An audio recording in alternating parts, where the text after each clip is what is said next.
Oi, tudo bem com vocês? Como é que vocês têm passado desde a última vez que nós estivemos juntos, quando você esteve ouvindo aí o nosso vídeo do estudo da Palavra de Deus? Espero que esteja tudo bem com você e desejo a você as bênçãos maravilhosas do nosso Senhor Jesus Cristo. Aceite aí o abraço dele, aceite o meu abraço, que me disponho também cada semana, 2 vezes por semana, para estarmos juntos aqui aprendendo sobre a Palavra de Deus, ok? E quero lembrar você ainda que se você não se inscreveu no canal, se inscreva, assista o vídeo até o final lá e ativa o sininho para você continuar recebendo as notificações e no final dá o seu like lá para nós, assim o YouTube vai entender que essa mensagem é boa e que ele vai continuar divulgando e espalhando também para outras pessoas, ok? Então fique na paz do Senhor. Muito bem, só lembrando que no último vídeo que nós fizemos, eu estive falando a respeito de cilada.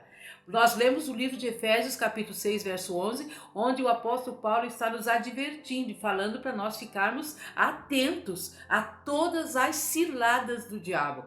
Uma cilada é uma arapuca que ele arma para nós e nós precisamos estar atentos. E agora então eu quero partilhar com vocês qual é, digamos assim, como se fosse a primeira cilada que o diabo apronta para nós, que ele arma, essa arapuca que ele arma para nós, a primeira cilada. E a primeira cilada, ela está revelada lá no livro do Apocalipse, capítulo 12, verso 9. E aqui está escrito assim: e foi expulso o grande dragão, a antiga serpente, que se chama Diabo e Satanás, o sedutor de todo o mundo. Sim, foi ele atirado para a terra e com ele os seus anjos. Então João no Apocalipse aqui apresenta Satanás como aquele que seduz, o sedutor, aquele que nos engana.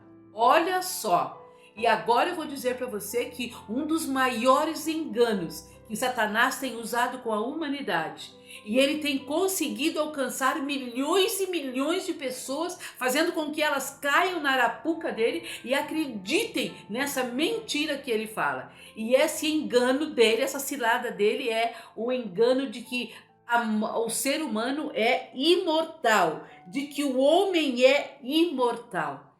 E nós vamos ver no decorrer ainda desse estudo que ainda estamos fazendo sobre a origem do mal, como é que Satanás faz isso dessa forma, ok? Ainda lá no livro de 2 Coríntios, capítulo 12, capítulo 11, o apóstolo Paulo vai falar outra coisa para nós, ele vai nos dar outra advertência e ele diz o seguinte, olha só, capítulo 11, verso 12, nós podemos ler aqui para ser mais completo assim, do versículo 13, e diz assim: porque os tais falsos apóstolos são obreiros fraudulentos, transformando-se em apóstolos de Cristo. E não é de admirar, porque o próprio Satanás se transforma em anjo de luz. Não é muito, pois, que os seus próprios ministros se transformem em ministros de justiça, e o fim deles será conforme as suas obras. Aqui o apóstolo está mencionando para nós que Satanás ele não trabalha sozinho, claro que não. Você sabe, ele trabalha com aqueles comparsas dele que nós chamamos, que a Bíblia se denomina como demônios. Aquela terça parte dos anjos que foram expulsos dele, com ele lá do céu. Certo? Muito bem. E agora, isso quer dizer então que ele se transforma da maneira que ele quer, sempre usando o engano para nos ludibriar, para nos seduzir, para cairmos nas ciladas dele. Você está lembrado que também nos últimos vídeos, nós não vamos ler o texto bíblico agora, porque nós já estudamos, quando Deus disse para Adão e Eva não comer daquele fruto da árvore da vida. Isso está lá em Gênesis capítulo 2, verso 17, onde ele diz assim: certamente morrerás. Deus dizendo para Adão e Eva. Aí nós já estudamos que Satanás incorpora a serpente, ele conversa com a Eva e daí ele diz assim para Eva: é certo que não morrereis. Nós já estudamos isso, ok? Muito bem. Então, esse engano que ele aplicou com a Eva, que ele usou com a Eva lá no Jardim do Éden, dizendo para ela que ela não ia morrer, isso aí, esse ensino de Satanás, é de que nós somos imortais, ele tem procurado manter de pé até os dias de hoje para com todas as pessoas. E para sustentar este ensino, Satanás, com o grande poder que ele tem, Ele personifica inclusive os mortos. Ele tem poder para fazer isso. Eu vou só deixar uma liçãozinha de casa aí para você. Se a hora que você tiver um tempinho, se você ler o capítulo 28, o capítulo inteiro, o capítulo 28 inteiro de 1 Samuel, ali está falando sobre as sessões de possessão.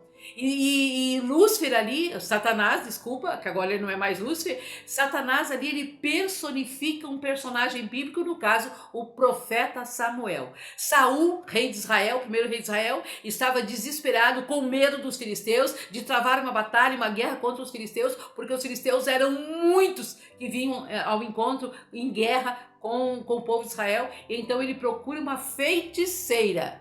E ele pede para a feiticeira, então, ali, pedir para Samuel subir do túmulo. Olha só, mas eu não vou explicar mais, porque eu quero que você leia lá o capítulo 28 de 1 Samuel e você vai entender muito bem a armadilha que Satanás preparou ali para o rei Saul. E por causa disso, então, Deus, através do rei Salomão, lá no livro de Eclesiastes, ele deixa uma advertência para nós. Uma advertência também muito importante. E olha só o que nós lemos aqui no capítulo 9, no versos 5 e 6. E aqui está escrito assim, olha: porque os vivos sabem que vão morrer, de morrer, mas os mortos não sabem coisa nenhuma. Nem tampouco têm eles recompensa, porque a sua memória jaz no esquecimento. Amor, ódio e inveja para eles já pereceram para sempre, e para sempre não têm eles parte em coisa alguma do que se faz debaixo do sol. Então aqui Salomão, inspirado pelo Espírito Santo, ele está dizendo para nós que os mortos, nossos queridos, nossos amados, eles não sabem coisa nenhuma, e eles não têm parte nenhuma do que se faz debaixo do sol. Essa advertência nos foi dada para nós prestarmos atenção com quem é que nós estamos lidando quando queremos consultar os mortos. E agora lá no livro de Deuteronômio, no capítulo 18, no verso 10 a 12, nós lemos mais uma advertência agora. Agora é o próprio Moisés que está falando conosco e ele nos diz assim, deixa eu pegar o texto aqui, capítulo 18 de Deuteronômio e no verso de 10 a 12. E aqui eu leio o seguinte, olha só: não se achará entre ti quem faça passar pelo fogo o seu filho ou a sua filha, nem adivinhador, nem prognosticador, nem mágico, nem quem consulte os mortos. Pois todo aquele que faz tal coisa é abominação ao Senhor, e por essas abominações o Senhor teu Deus te lança de diante de ti. Ou seja, a Bíblia ela proíbe o consultar os mortos. Deus não aceita, ele não admite que nós façamos dessa forma. E ainda se nós formos no livro de Levítico agora, o livro anterior aí ao livro de Deuteronômio, agora no capítulo 20 e no verso 27, está escrito assim, olha: o homem ou mulher que sejam necromantes ou sejam feiticeiros serão mortos, serão apedrejados e o seu sangue cairá sobre eles mesmos. Então você vê que realmente Deus, aí através de Moisés, ele está proibindo terminantemente o consultar os mortos. E eu quero dizer para você ainda, é importante nessa altura do nosso estudo de hoje, dizer que um dos sinais do fim do mundo é a grande operação de prodígios, de curas, de maravilhas operadas por parte de Satanás. Olha, esse é o tempo das operações de Satanás. E é por isso que nós vemos um número incrível, muito grande, de curas, prodígios, sinais e maravilhas. Curas maravilhosas são certamente empregadas pelo enganador. Ele até procura personificar o próprio Jesus Cristo, é o que está escrito lá em Mateus, capítulo 23, capítulo 24, verso 23. Mas agora vem uma pergunta muito importante. Sendo que Deus opera milagres, Satanás, com o poder que ele tem, ele também opera curas, sinais, milagres maravilhosos. E eu te pergunto, como é que nós, seres humanos, podemos identificar quando houve uma cura, alguém foi curado, alguém procurou algum lugar, pode até ser uma igreja, algum lugar de manifestações espirituais, uma pessoa vai lá e procura uma cura e ela é curada. como é que você, como é que nós podemos saber quem operou aquela cura na vida daquela pessoa? Foi Deus ou foi o diabo? E a Bíblia nos ensina a fazer o teste. A Bíblia nos mostra certamente como fazer o teste. E a primeira coisa que nós devemos levar em consideração, nós temos que observar a vida da pessoa que operou a cura. A vida daquela pessoa tem que estar em plena harmonia com a vontade de Deus. Ela tem que ser um servo servidor. Ele tem que ser um servo reto, justo, íntegro, que conheça a palavra de Deus e que tudo que ele fala esteja em harmonia com a palavra de Deus.